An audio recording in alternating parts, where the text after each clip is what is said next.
Bismillahirrahmanirrahim. Assalamualaikum warahmatullahi wabarakatuh.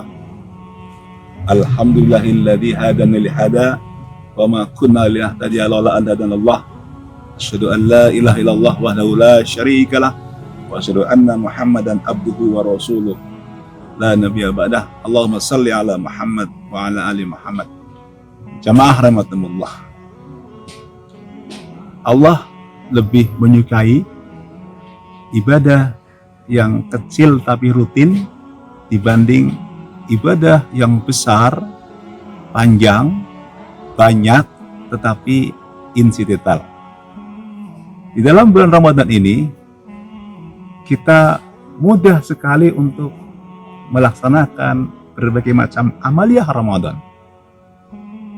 Kita bisa dengan mudah untuk membayar infak, membagi makanan. Kita dengan mudah bisa bangun malam.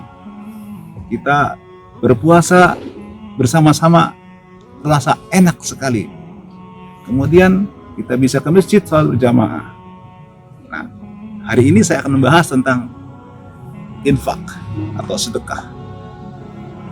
Bahwa kita tahu bahwa nanti kalau orang sudah meninggal, setelah dikubur dia pengen balik ke dunia, yang ingin dia kerjakan adalah bersedekah.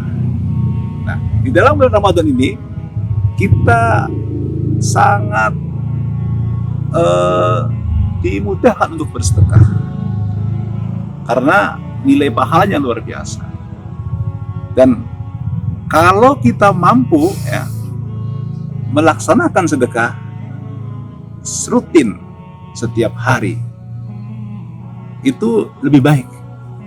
Jadi kita canangkan di dalam bulan Ramadan ini kita akan rutin bersedekah. Misalnya kita mampunya baru sehari 1000, rutin sehari 1000. Menjelang masuk masjid subuh kita infak 1000. Rutin terus. Kalau itu bisa kita laksanakan, maka nanti akan ada rasa-rasa kepuasan yang luar biasa, kebahagiaan yang luar biasa, dan ingin meningkatkan. Karena biasanya setelah rutin bersedekah, maka pendapatan pun akan naik. Karena janji Allah di dalam Al-Quran, dalam surat Al-Baqarah ayat 261, perumpamaan orang-orang yang berinfak di jalan Allah itu adalah seperti satu biji yang tumbuh menjadi 7 cabang, dan masing-masing cabang itu berbuah 100. Jadi orang yang bersedekah itu akan dibalas oleh Allah sampai 700 kali. Itu maka kita sering melihat orang-orang yang terbiasa bersedekah itu dia akan ketagihan sedekah. Kenapa? Karena ada rasa kebahagiaan yang luar biasa. Dan kita tahu bahwa sedekah itu juga salah satu obat untuk mengobati penyakit. Dalam salah satu hadis dikatakan bahwa berobatlah dengan sedekah. Jadi orang-orang yang selama ini punya masalah dengan penyakitnya, misalnya punya penyakit wasir, penyakit yang lain, cobalah kita mulai dengan sedekah. Dengan sedekah akan ada rasa bahagia. Jadi ketika kita memberikan sesuatu kepada orang lain, itu ada rasa bahagia, dan rasa bahagia itulah yang membuat kita sehat.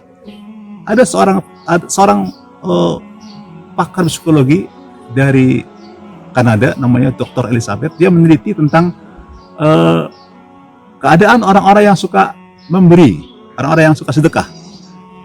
Dari hasil penelitian itu ternyata orang-orang yang suka memberi itu hidupnya lebih sejahtera, lebih bahagia. Dan kita sering merasakan ketika kita memberi sesuatu kepada orang lain, kemudian orang yang lain itu menerima dengan senang hati, kita akan ada rasa senang. Dan saat itulah ada kebahagiaan dalam diri kita, dan karena kita bahagia maka semua penyakit akan hilang. Maka marilah kita mulai di bulan Ramadan ini membiasakan sedekah, walaupun sekedar 1000, 2000, tapi itu rutin. Dan nanti akan ada ketagihan, kita pengen meningkat lagi. Sehingga kita melihat banyak orang yang suka bersedekah banyak. Kenapa? Karena ada rasa nikmatnya memberi. Dan hanya orang-orang yang sudah melaksanakan itulah yang akan ketagihan sedekah. Dan kata Rasulullah, orang yang paling baik itu adalah orang yang kekurangan tapi dia sedekah. Jadi amalan yang paling baik itu adalah amalan ketika kita masih membutuhkan tapi kita mengeluarkan sedekah. Maka marilah kita bersama-sama membiasakan sedekah walaupun kecil tetapi rutin. Setiap hari rutin terus. Dan menurut hadis Nabi bahwa barang siapa yang mendawamkan suatu amalan kemudian karena ada uzur, misalnya dia musafir ataupun dia sakit, maka selama dia uzur dan sakit itu dianggap dia terus melaksanakan sedekah terus-menerus. Maka marilah kita menjadi orang-orang yang konsisten memberi sedekah meskipun kecil. Assalamualaikum warahmatullahi wabarakatuh.